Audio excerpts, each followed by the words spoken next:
Bom dia a todos, a paz do Senhor Jesus Cristo. Mais um domingo aqui na Remanescente Cristã Filadélfia, onde juntos vamos celebrar a ressurreição do Senhor Jesus Cristo.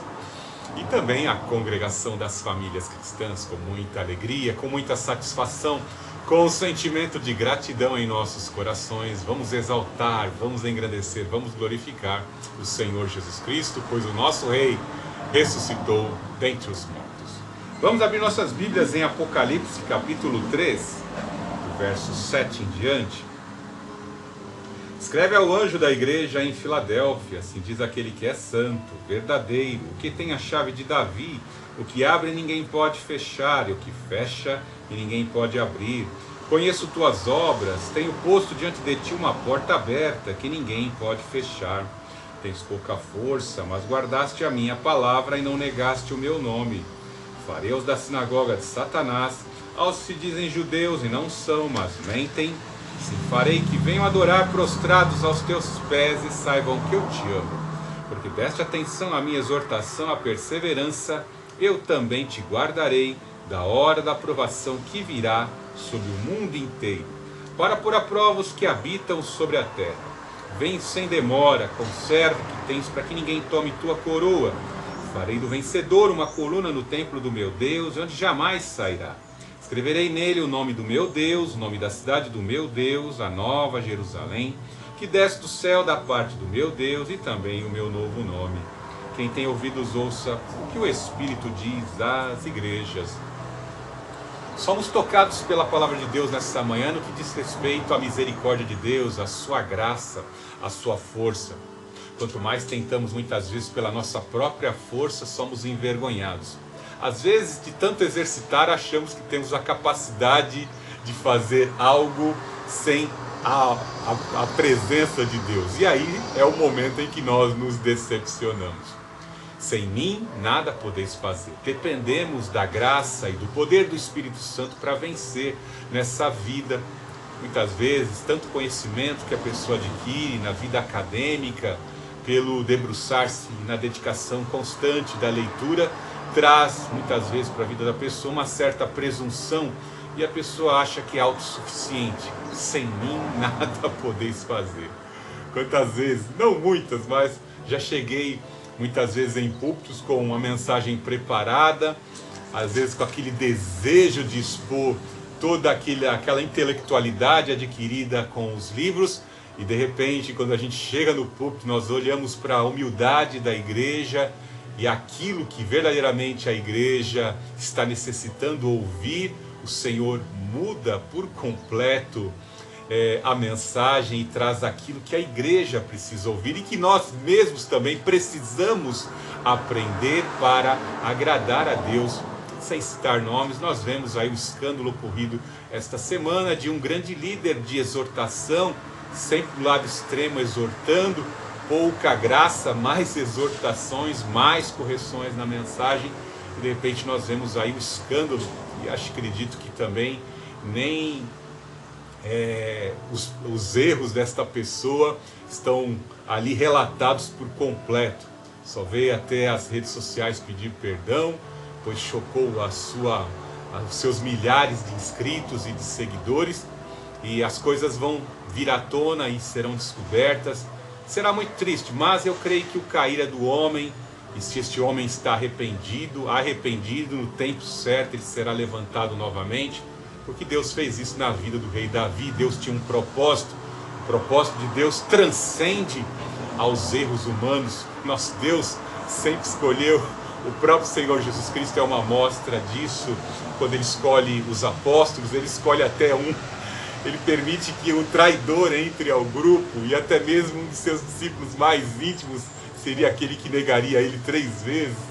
Então o nosso Deus sabe muito bem a quem escolher, e Ele sabe como trabalhar, até mesmo com o erro dos homens. Todas as coisas cooperam juntamente para o bem daqueles que amam a Deus. Até nos nossos erros, o nosso Deus, nos conhecendo em profundidade, Ele sabe o tempo certo, quando a dor, o sufoco e a tribulação ali espremem, comprimem o homem na tribulação.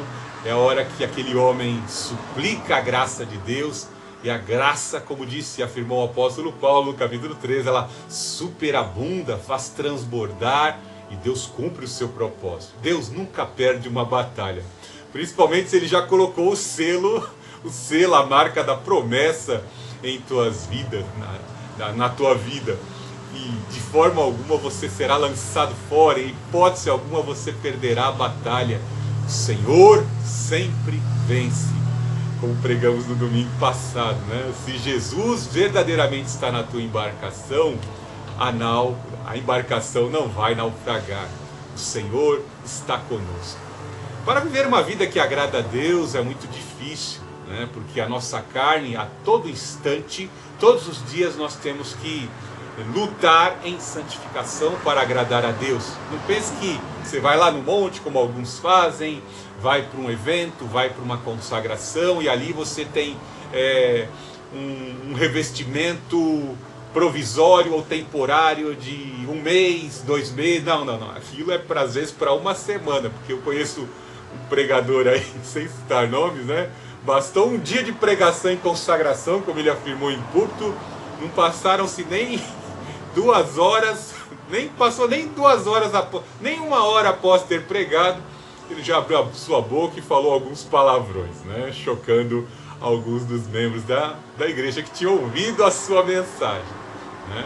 Então, nós temos que cuidar muito da nossa mente, porque na mente ali é que se torna o receptáculo daquilo que vemos, daquilo que ouvimos, a formação do raciocínio, da onde virá as nossas opções, o centro das nossas decisões está na nossa mente.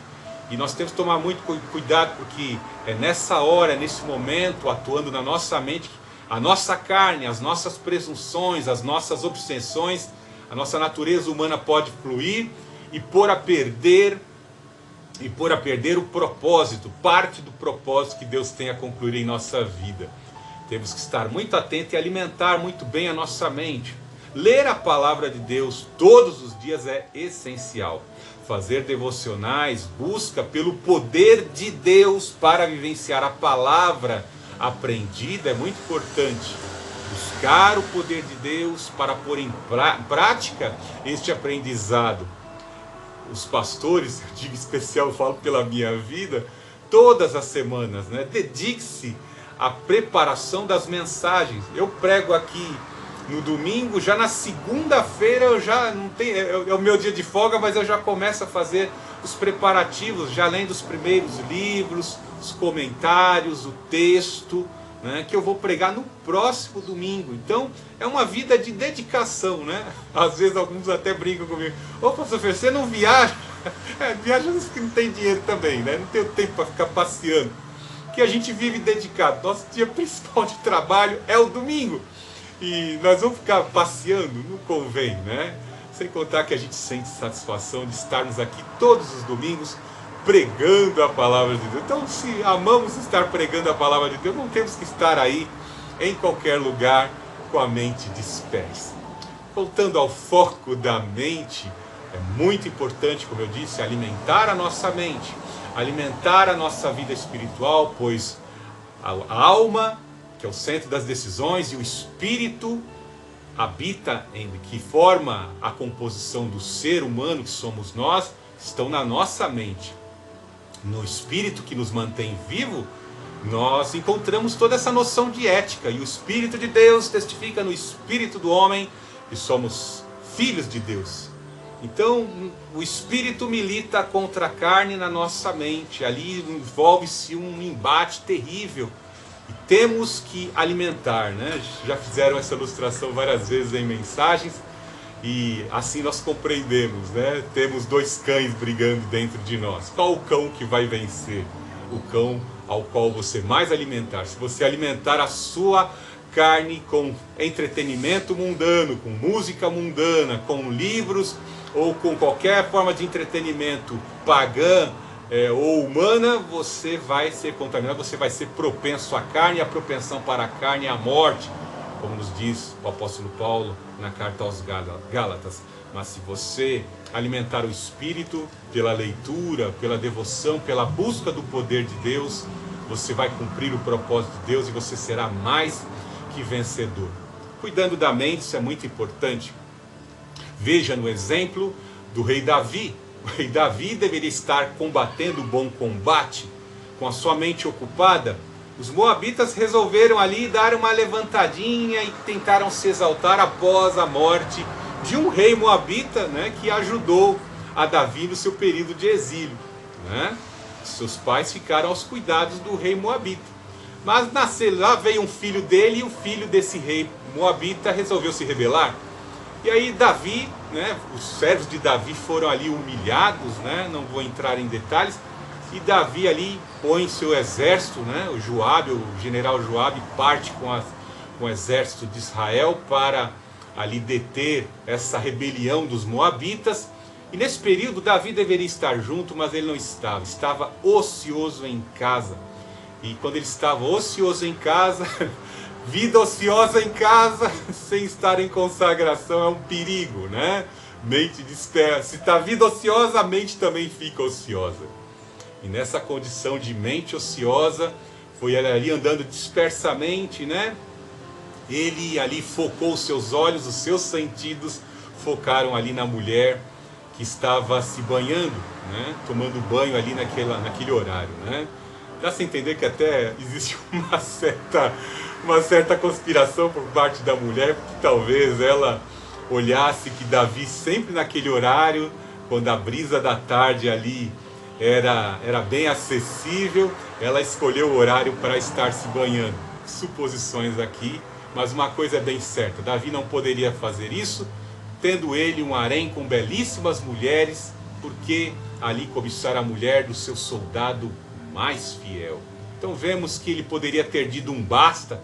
Não posso fazer isso. Principalmente quando ele teve a informação de que ela era a esposa de Urias, a mulher de um dos seus capitães, de um dos homens mais fiéis à causa de Israel. Não só a Davi, mas a causa de Israel, lutando contra os inimigos de Israel.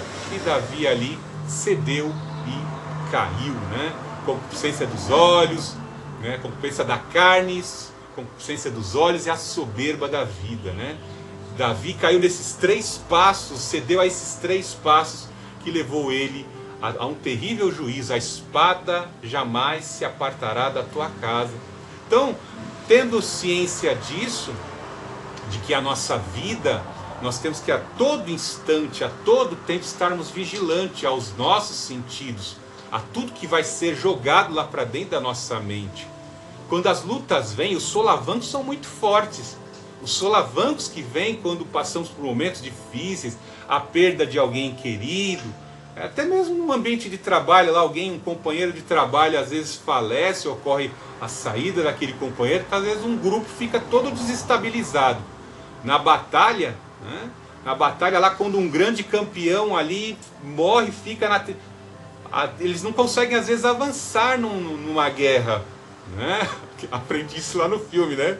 Desafiando gigantes, né? Como eles precisavam do Brock, precisamos dos bloqueios, Brock, né?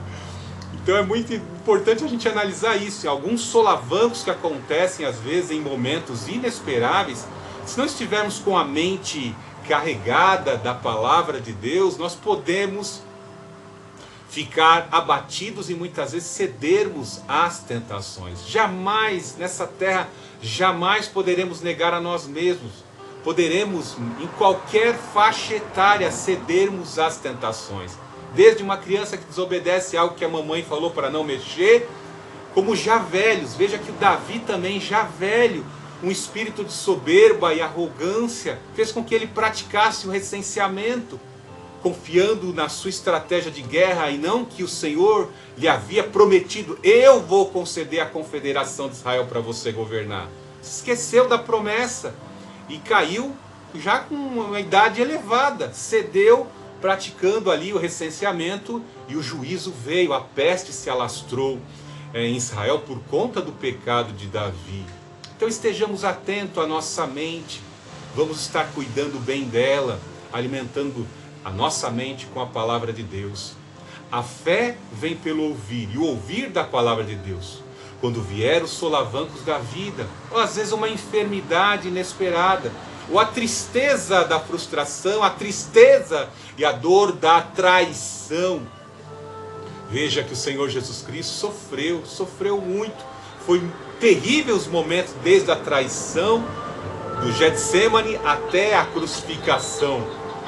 Mas veja que o Senhor Jesus Cristo cria, né? Ele disse isso: destruam esse templo e meu Pai o refará em 3 dias. Olha a lição que o Senhor Jesus Cristo está passando. Ele cria que por mais que ele tivesse que passar pelas dificuldades da cruz, Deus o ressuscitaria dentre os mortos. Os missionários têm essa convicção. Um amigo meu missionário certa vez disse, né, que ele estava lá numa conferência de missiologia lá, e um dos missionários disseram: nós já não temos mais medo de perder, sermos queimados, sermos destruídos, porque nós sabemos que temos a convicção da ressurreição dentre os mortos. Então o que são os problemas? O que são os problemas? Se cair do chão não passa. Ou seja, se o cristão crê na promessa da ressurreição, ele tem a essência na fé de que ele pode vencer tudo nesse mundo. Tudo pude naquele que me fortalece. O apóstolo Paulo apresenta uma listagem das suas dificuldades, dos seus problemas. Tudo pude passar por aquele que me fortalece, aquele que ressuscitou dentre os mortos.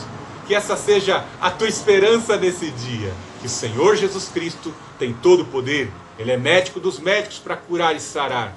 Ele é juiz supremo, ele é advogado dos advogados, ele é santo intercessor pela tua vida quando você não tem nem palavras para clamar ao Senhor. Deus Altíssimo, Deus de amor, Deus de poder, te louvamos nessa manhã. Tu és o nosso Salvador, tu és aquele que tem cuidado de nós. Senhor Jesus Cristo, faz-nos lembrar a todo instante. Todavia quero trazer à memória o que me traz a esperança. Senhor Jesus Cristo, renova o nosso ser neste momento. Precisamos da tua força. Te louvamos pela confirmação da tua palavra. O Senhor prometeu, Senhor, e o Senhor está cumprindo no tempo certo. E mais o Senhor vai realizar ainda sobre as nossas vidas. Ajuda-nos em nossa fraqueza. Concede a unção que precisamos nessa manhã, a orientação que precisamos nessa manhã, por meio da pregação da tua palavra, para continuarmos firmes, anunciando o teu evangelho e vivendo em espírito e em verdade, em harmonia e obediência com o teu Espírito Santo, em nome do Senhor Jesus. Nesta manhã, afasta todo o mal, dissolva toda enfermidade, dissolva toda ação do mal, em nome do Senhor Jesus Cristo. Pelas tuas pisaduras nós fomos sarados, teu castigo nos trouxe a paz. E nessa manhã, a remanescente cristã Filadélfia adora e exalta ao Deus Altíssimo, adora e exalta ao Senhor Jesus Cristo, adora e exalta ao Santo Espírito. Nesta manhã de domingo, louve, adore, exalte e engrandeça ao Senhor Jesus Cristo, pois Ele ressuscitou dentre os mortos.